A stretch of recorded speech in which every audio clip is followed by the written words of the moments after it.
Shri Swami Samarth. Welcome back to my channel. Samarth रेसिपीमध्ये तुमचं स्वागत आहे.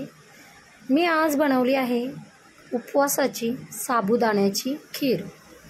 साबुदाण्याची खीर उपवासासाठी खूप स्पेशल बनवली जाते. सारखी खिचडी खाऊन वैताग येतो, म्हणून म्हटलं चला गोड पदार्थांपैकी एक आपली साबुदाणा खीर आपण उपवासाला खाऊ शकतो. त्यासाठी मी साबुदाणा खीर बनवली. मी काय केलं आहे, रविवारी संध्याकाळी 1 वाटी साबुदाणा स्वच्छ पाण्याने धुवून भिजत घातलेला आहे. आता साबुदाणा भिजत घालायचा कसा ते सांगते मी तुम्हाला.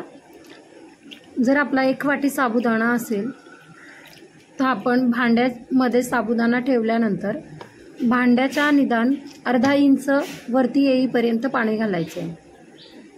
म्हणजे साबुदाण्याच्या वरती पाणी पाहिजे थोडंसं, म्हणजे आपला साबुदाणा एकदम परफेक्ट भिजला जातो, कच्चा राहत नाही.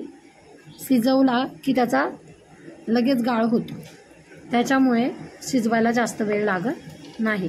आता आपला 12 तासानंतर साबुदाणा चांगला भिजलेला आहे. मग मी एका भांड्यामध्ये तूप मंद आचेवरती गरम करून घेतलं. त्यामध्ये आवडीनुसार ड्रायफ्रूट्स घातले.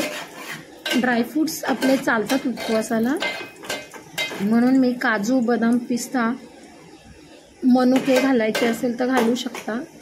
मी सर्व ड्रायफ्रूट्स तेलामध्ये असे तळून घेतलेले आहेत मंद आचेवरती. ड्रायफ्रूट्सने एक छान टेस्ट येते आपल्या खीरला. त्यानंतर मी अर्धा लिटर दूध घातलेलं आहे. अर्धा लिटर दूध घालायचं आहे आणि मंद आचेवरती आपल्या मिश्रणाला उकळी येऊ द्यायची आहे. हळूहळू उकळी येत आहे.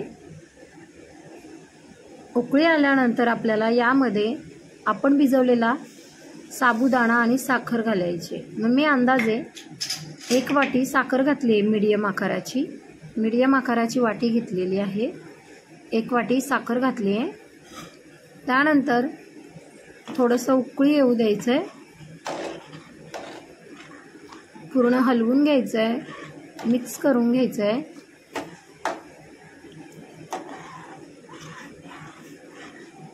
साखर आपली पूर्ण विरघळल्यानंतर आपण यामध्ये भिजवलेला साबुदाणा घालणार आहोत. हे पहा, आपण रात्रभर भिजवलेला साबुदाणा घातलेला आहे. एकदम मऊसूद भिजलेला आहे. एकदम गोड पण नाही बनवायची आहे आणि एकदम पानसट पण बनवायची नाही आहे. त्यामुळे मी 1 वाटी साखर घातलेली आहे. हे पहा, पूर्ण पातेलं भरून माझ्याकडे साबुदाणा खीर झालेले आहे. 1 वाटी साबुदाण्यामध्ये छान अशी मंद आचेवरती शिजू द्यायची आहे, म्हणजे आपली खीर तयार होईल. हे पहा, 15 ते 20 मिनिटामध्ये आपली साबुदाणा खीर तयार झालेली आहे. एकदम रेडी पोझिशन आहे. त्यानंतर आपण गरमच खायची आहे. गरम खूप छान लागते. आत्तापर्यंत माझ्या चॅनलला सबस्क्राईब केलं नसेल तर सबस्क्राईब करा, माझे व्हिडिओ शेअर करा आणि व्हिडिओ आवडला असेल तर लाईकही करा. श्री स्वामी समर्थ. धन्यवाद.